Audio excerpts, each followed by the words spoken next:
Do you want to get so filthy rich with so much gold you have to build yet another treasury to hoard all of your ill-gotten gains in the game foundation? If so, you're in the right place. I am ThatBritRick, and today I'm going to share with you the best tips that I have for advanced players in Foundation. In this video, I am going to show you how to make tons more gold, have very happy citizens, and hugely increase your trade bonuses, work efficiency, and training speed so you can dominate in Foundation. Trading can be a great way to export items that you have tons of, but also import goods that you might not be producing enough of. As your city expands, as does the ever-growing need for more refined foods and such. The more valuable the item, the more gold it costs to import. But did you know there is a way to manipulate the trading market to lower the costs of importing goods, but also increase the gold that you obtain when exporting? Thanks to a tip on my last video that prompted me to look into this unexplained mechanic, I am happy to share with you what I have learned. This tip involves a slight investment of gold into your bailiff's office, so feel free to levy those peasants first.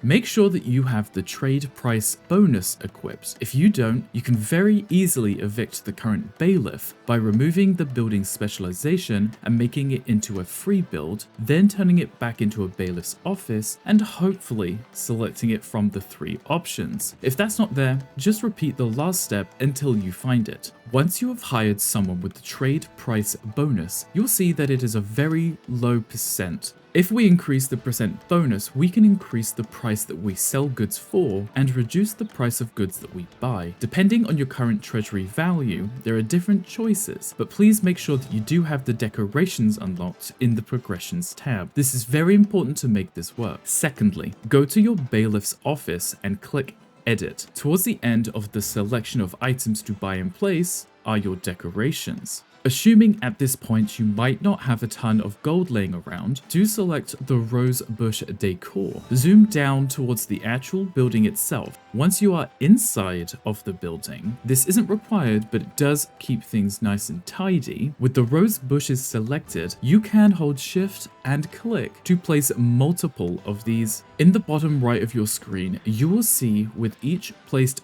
bush, your building splendor increases. This is a 1-to-1 value, so for every splendor added to your bailiff's office, your bailiff's job bonus increases by 1%. For example, if you invested 500 gold and placed 100 rose bushes and reached a splendor value of 100, you will see that your trade price bonus has now increased by 100%. So every item that you sold that originally sold for 1 gold is now worth 2. This might not seem like much right now, but with more valuable items being sold like cheese, wine, and honey, this bonus makes a huge difference. You can continue to add more splendor to this building to further increase the trade bonus. This isn't a cheat or a glitch. This is a mechanic that was included in your bailiff's office. It just was never explained. But you might be wondering about your other building options, like your monastic emissary or your royal courtier. They also work in a similar fashion, as do their bonuses offered. If your bonus includes reducing your happiness impact, or your competent training speed, or even your job learning speed, all of these can be significantly increased by raising the splendor value of your bailiff, emissary, or courtier offices. Whilst you can only have 3 active bonus effects from all 3 progression trees, the bonuses can still hugely impact your city. And as mentioned before, you can easily remove your current bonus and replace it by changing the building into free mode and back again.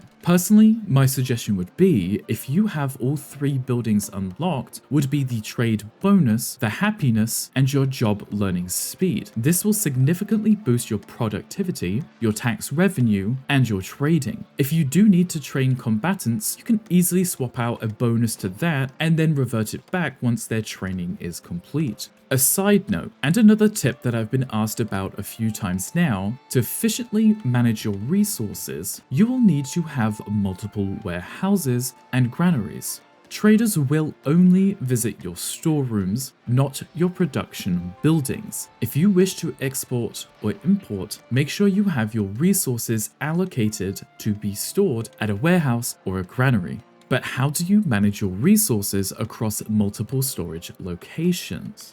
My main suggestion to control your resources better is to allocate your main storage buildings to stock maximum. This tells your transporters that you wish to stock 100 of that resource at one time, and they will do their absolute best to make sure that it does stay filled. They will take from other storage locations to make sure this happens. But once it has reached the max amount, they will start using the other allocated storages as overflow. A great example of this would be coal. It is used in many production lines and is best suited in a location that is closer to those production lines and not outside of town where they are initially collecting the wood. Place a warehouse at your charcoal huts. Set them to store the coal, so your transporters will empty the huts to fill the storage. But in your main warehouse, set one of your slots to coal and stock maximum. This will maintain 100 coal in this key area and allow any overflow to be stored elsewhere to be brought in when needed. The main cause of your slow production lines will be a bottleneck. If your resources aren't being taken where they need to be efficiently, everything else will slow down too.